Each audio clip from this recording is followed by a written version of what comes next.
highest self-rated poverty at 76%, followed by Visayas at 74% and Luzon at 55%.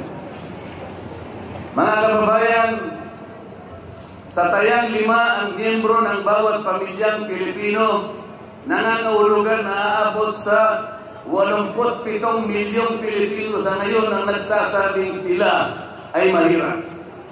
Katumbas ito ng 75% ng ating populasyon ngayon na tinatayang 116 million o mahigit pa. Gusto ko pong banggitin sa inyo at kailangan malaman ninyo na sa taong ito ang ating national budget ay nagkakahalaga ng 6.3 trillion pesos. Ito po ang ating national spending. Ang ibig sabihin, ito pong halagang ito ang gagamitin dapat ng pamahalaan upang tugunin ang lahat ng pangangailangan, pangkabuhayan, panglipunan, pangkalusugan, pangedukasyon, pangseguridad, lahat ng kakailanganin alang-alang sa kapakanan ng bawat isang Pilipino.